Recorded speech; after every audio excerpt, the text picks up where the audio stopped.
A Drunk's Voyage. Prologue. In a small village, simply known as Driftwood, a young man in his early 20s named Charles sits inside a tavern drinking away. Due to Charles's size, he takes up more space than his three companions at the round table. He uses his left hand to brush his mud hair out of his eyes as his right brings a tankard of ale up to his lips. The ale drips from the sides of his mouth, falling down and staining his white shirt. His three companions are Leo, Davis, and Shaw. They are Charles's childhood friends, who now travel the realm guarding merchants' goods. Come on, Charles. You must have some idea. Not really. I like my life, so no need to change. Your mother died over a year ago. You kept telling us. I know what I said, Davis. You said you couldn't do much because you had to look after your mother. We understood that, but now you should find a woman. See the realm. Do something, not just stay around Driftwood. I like the life I have here. It's not much of a life. You keep to yourself. You just eat and drink. You're gaining weight. You don't go out. You don't see anyone. I see you three. We're here about once a year, if that. It's almost as if you're hiding something. I'm not hiding anything. I just prefer a simple life. I enjoy my solitude. You heard him. He likes solitude. Charles's three companions stand up and leave him behind, sitting at the table all by himself. Charles looks at the remaining tankards before dragging them towards himself. For the rest of the night, Charles drinks the 4 pints, then orders more and drinks those at the big round table by himself. Charles, I need to close. It's time to go home. Yes, I'm off. I'm off now. Charles stands up and pauses as he tries getting his balance. Once he's balanced himself, he picks up his tankard and finishes the remains.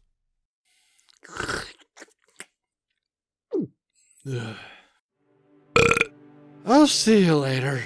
Charles leaves the tavern, staggers home, collapses on his bed to sleep off the drink. However, due to the alcohol affecting Charles's senses, he ends up sleeping somewhere else. Chapter 1. The Morning After. Wakey, wakey. Ow. Charles rubs his tired eyes and slightly cracks one open, to see a shirtless man with tattoos looking back at him. The man, in his early 30s, has one hand stroking his big brown mustache as his copper eyes study Charles. What are you doing in my room? And my house? I think you might have had a bit too much to drink last night. You say that as if it's a bad thing. Nothing bad happens from drinking. You might want to look where you're at before deciding that. Huh? The man goes behind Charles, puts his hands under Charles's arms, and tries lifting him up. What are you doing? Come on. Up you get. I think I'm going to be sick. Then do it over the edge. The edge? The man gets Charles to the edge. Charles has his eyes closed as he holds on to the rails. As Charles opens his tired eyes, he sees mist hovering above the sea. Confused, Charles turns his head and looks around, discovering he's on a ship. All the crew are off performing tasks, except for the man who woke Charles up, whose copper eyes still study Charles. My name's York. Charles, how did I end up here? Charles turns back out to sea, right hand on the rails, left hand over his mouth, trying not to throw up. You were asleep behind the barrels. No one noticed you, not till I had to move them down below. What happened to you last night? Nothing. I spent the night at the tavern and walked home. Looks like you turned left instead of right. I guess I did. What did you say your name was? York. Where is this ship sailing, York? We're going to Cantor. However, our next stop is Snowport. And who do we have here? Charles and York look toward the cabin to see, The Captain. Chapter 2. The Captain. York, I asked you a question. A young woman, no older than 16, stands outside her cabin, her hands placed on her hips. She's wearing a red leather corset with a black trim over a white shirt, knee-high boots over black trousers. The fresh sea air blows her soft brown hair across her baby face. She pays no attention to Charles. Her chocolate eyes are fixed on York, waiting for an answer. Sorry, ma'am. This here is Charles. Found him behind the barrels. Behind the barrels? Who here did the check before we set sail? Every crew member freezes in place as the captain looks around.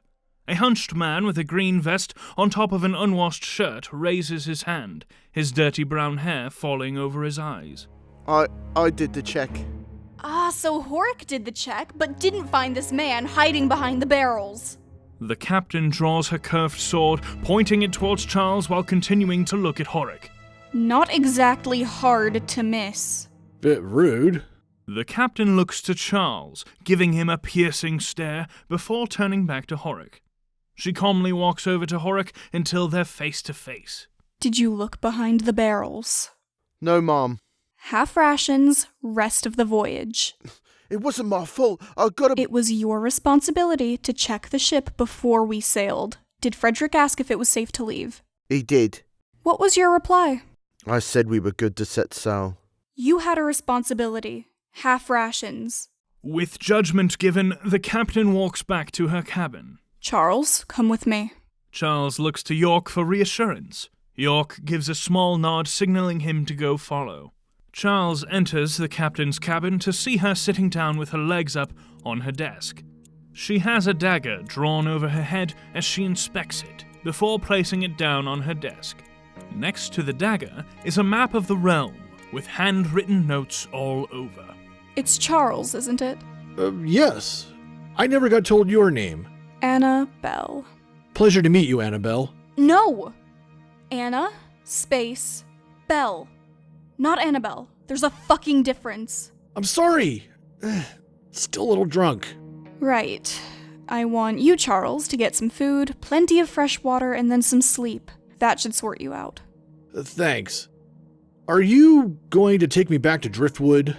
Of course not. Our next stop is Snowport. You can get off there and make your own way back. I'm meant to travel by myself? What if I run into criminals? Not my problem. You should be thankful I'm not throwing you overboard. While on my ship, you will pull your own weight. Put to work. Once you're in a state to do work, obviously. Now get out of my cabin. Charles quickly makes his way over to the door, trying to escape, when Anna speaks again. Forgetting something? Charles looks at her in confusion. Manners? Thank you. Charles quickly leaves the room before Anna can say another word. Chapter 3. Something to Fear. Over the next few days, Charles has sobered up and started doing jobs on the ship. The whole time, York has been by Charles's side, showing him the ropes. The further they go into the Frostlands, the more the temperature falls. The crew have started putting on more layers to combat the cold. As Charles and York lift a trunk onto the deck, Charles gets a view of the ice hall. What's that? That's the ice hall. Entire castle made of ice. How can it be made of ice? Don't know. Been abandoned for centuries. One of the many wonders of the realm. York turns to Charles to see him fixed on the ice hall, in a sense of wonder. So, first time you've left Driftwood ever? Yeah. My mother never really took me anywhere as a child. When I got older, I had to look after her, so I stayed. Just got stuck in a rut. I mean, I never had an urge to go anywhere.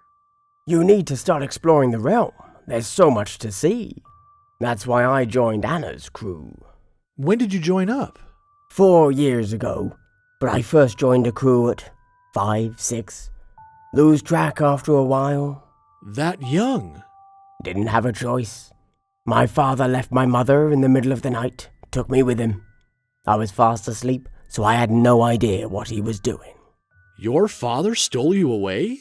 Yeah, no idea where from. Too young to remember. Don't you ever think about a mother you have out there? Of course. But I have no way of finding out. My father never told me, and he's long gone now. Nothing I can do.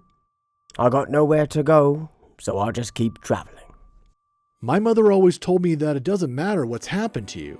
All that's important is doing the right thing. That's good advice. Anna is similar. Really? It seems like she has everyone here terrified of her. Uses that to get what she wants. What's so funny? I'm sorry, couldn't stop myself. No one here fears her. Opposite, actually. Everyone here is loyal to her. Really? She bit my head off for calling her Annabelle. Yeah, that is a sore spot for her. Trust me, there's no one I'd rather have for a captain. All hands on deck! Take arms! What's happening? York looks around and runs over to the edge of the ship. Off in the distance is a single ship sailing towards them. On top of the mast is a black flag with a white skull and crossbones. Pirates. Pirates? Can we outrun them? We're not running. From out of nowhere, Anna has appeared on deck among the crew, her hair blowing in the fresh sea air. She draws her curved sword and makes her way up to the wheel. Horik, turn us around and sail straight towards them. Aye, aye, Captain. Hunched over the wheel, Horik starts spinning it anti-clockwise until the ship starts turning left. The crew begin to make their way over to chests on the ship and gather weapons. Charles looks around for York and follows him. We're going toward them?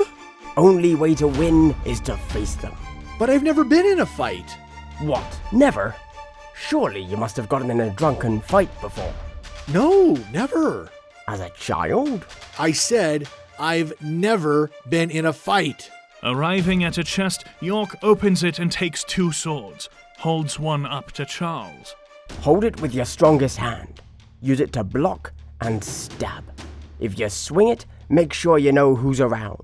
Oh, and watch your back. York gives Charles the sword, who looks at it uneasily. On top of the railings, Anna stands to address her crew, one hand supporting herself on a rope, the other holding out her sword. Now listen up. I'm only gonna say this once. Those pirates out there live outside the law. They risk dying every single day. They're brave, they're fearless, they spit in the face of death. You lot are my crew. I will take every single one of you over every army in the realm. Those are ruthless pirates. Let's give them something to fear. Inspired, a smile breaks out on Charles's face, excited for what's about to happen. A couple archers move toward the edge of the ship and begin firing at the pirates. As the 2 ships sail next to each other, pirates swing on ropes and begin boarding the ship. With their swords drawn, there's a brief pause between the 2 groups. Surrender and you can leave with your lives. Your cargo is all we want. You have no value to us. Alive or dead, it makes no difference. In the blink of an eye, Anna draws out her knife and throws it at the pirate, piercing her in the heart. Something to fear. Something to fear! Something to fear. Something to fear! Anna is the first to charge towards the pirate. Without hesitation, her crew follows. Charles joins in the battle, blocking the pirates' blows but never killing one. More pirates board the ship, hoping to win the battle. As one pirate swings aboard, he crashes into Charles, sending the both of them down to the floor. Another pirate sees Charles knocked down and with his axe drawn, jumps into the air. Charles turns around and spots the attacking pirate. Still clutching his sword, he holds it out in front of him, and the pirate gets impaled. Shocked, Charles pushes the corpse off him and stares at the pirate's lifeless eyes. While he's transfixed on the corpse, a pirate moves behind Charles, ready to strike. At the last second, York guts the pirate with his sword, saving Charles. No time to rest. You gotta be alert. York doesn't look at Charles, but searches for any nearby pirates. He's dead. Charles, get up and grab your sword. I killed him. York looks down to discover Charles's terrified face. He raises his sword and protects Charles from any remaining pirates. Retreat! Back to the ship! The pirates begin making their way back to their own ship. An aging pirate with a burnt face trips and collapses to the ground. Wait for me! The pirate captain, only identifiable by his flamboyant purple hat, turns around and looks at the fallen pirate. He continues escaping without even considering stopping. Horik arrives at the fallen pirate, still on his knees. He raises his sword and swings downwards for a killing blow, only for Anna to dive in, pushing the pirate out of the way. As the pirate is pushed to the floor, Anna instinctively rolls, standing back on her feet, drawing her sword at the pirate. We take him alive. Horik, Frederick, take him to the brig. Chapter 4. Silence. Charles spends the next 24 hours in his bed below deck, his mind wrestling with itself after taking a life. His tortured eyes blankly stare at the wooden planks above his head. York enters the brig, where Anna is talking to the pirate who is locked in the cells. Anna sits on a barrel, weaponless. She now has a fur cloak over her corset to combat the cold. The pirate sits on the floor in his torn clothes, a fur cloak thrown unaccepted in the corner of his cell. How many more pirates are there?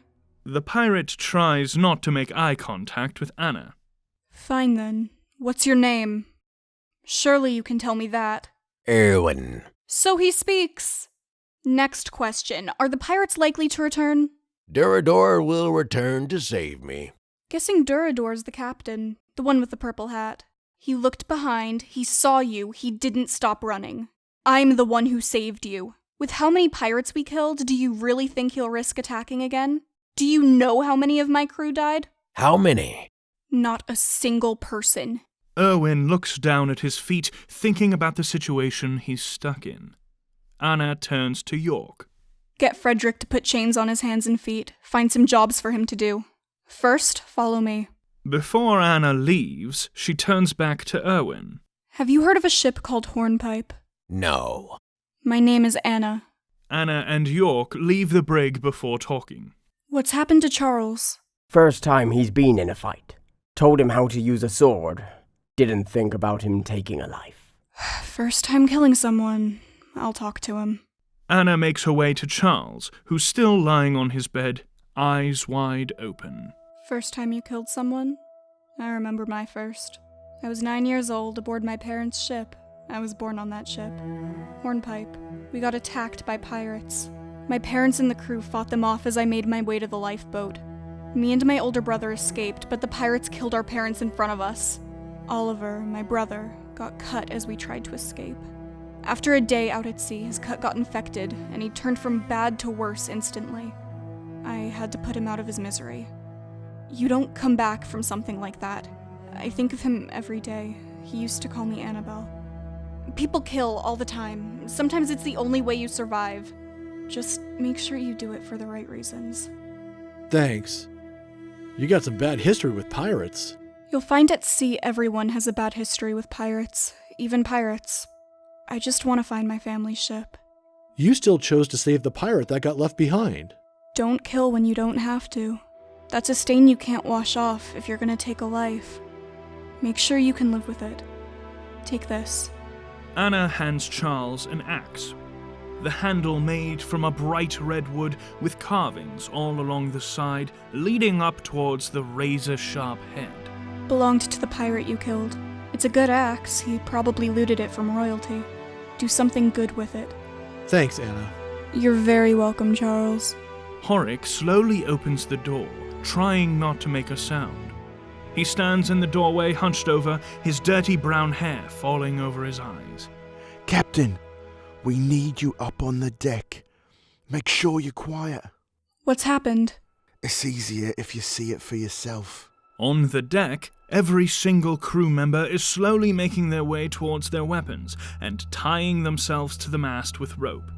Each footstep is placed carefully, trying not to make a sound. Horik passes rope to Anna and Charles while he ties one around himself. Anna starts doing the same as Charles looks at it in confusion. Tie it around your waist. Anything happens, we can pull you back. Horik, what's happening? There's something in the water. Go to the edge and you'll see. The three of them make their way over to the edge to see a massive serpent swimming underneath the ship. It's trying to work out what we are. Any chance it'll swim away? Maybe. If we remain quiet, it might get bored. From behind them, the serpent rises out from the ocean, water dripping off its green scales until it's towering over the ship, watching everything. The fins around its head stretch out as its cold yellow eyes stare. Every single person remains frozen in fear, waiting for the creature to strike. As the serpent scans the ship, its mouth slowly opens, revealing a mouthful of long fangs. In the end, Horik is chosen as the prey. The serpent springs forward as Horik jumps out of the way. Unfortunately, the serpent turns its head, still managing to swallow him whole. The rest of the crew charge towards the creature to attack. Anna runs toward Horik's rope coming out from the creature's mouth. She grabs the rope and starts pulling, hoping she can rescue Horik.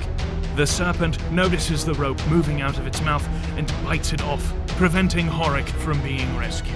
Shit! Anna releases the rope and moves back, analyzing the situation. She sees Charles frozen on the spot and runs up to him, pulling out an iron key. Take this and release Erwin. He deserves a fighting chance. Who's Erwin? He's the pirate we took prisoner. Can you release him? Yeah, I can do that. Charles takes the key, unties his rope, and goes below deck. Anna turns back to the battle to see the serpent's head repeatedly diving at the deck, unsuccessfully killing anyone. Keep moving and don't take your eye off the beast. Don't get your ropes tied up. As York and the other crew try attacking the sea serpent, Anna begins to climb up the mast. She goes as far as her rope allows before cutting herself free and continues. She stands up tall at the top of the mast, looking down on her crew and the serpent. Charles and Erwin have joined in the fight for survival. Best crew I could ask for. Anna draws out her curved sword and jumps down. She falls through the air, aiming and striking the creature's head. The serpent reels back in pain. Anna holds onto her sword with her right hand, and with her left draws a dagger and stabs it into the serpent's left eye. The creature dives back into the sea, dragging Anna down with it, still clinging on to her sword. Everyone rushes over to the edge to see if Anna is in the water. Erwin, without hesitation, jumps into the freezing cold water and submerges. Everyone holds their breath until he bursts out with Anna. I've got her. York climbs down the side of the ship and helps pull Anna and Erwin back on board. Get them in front of a fire and get them some fresh clothes. Frederick, get this ship sailing as fast as you can. We need to get to Snowport.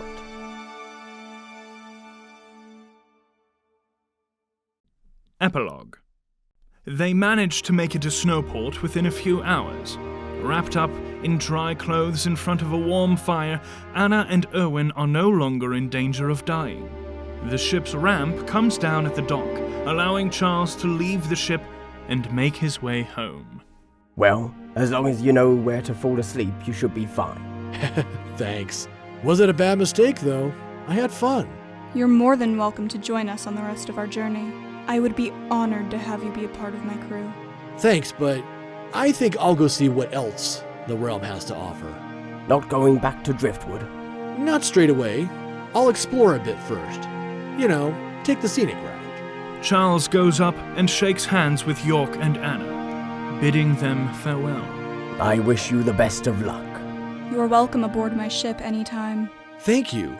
You've opened my eyes. Charles turns and begins walking off the ship to Snowport, excited to see what adventures lie ahead. Thanks for watching. Don't forget to click subscribe and follow us on Twitter and Facebook for future content. This was voiced by a cast of amazing voice actors. All of our links are in the description below. We'll see you next time.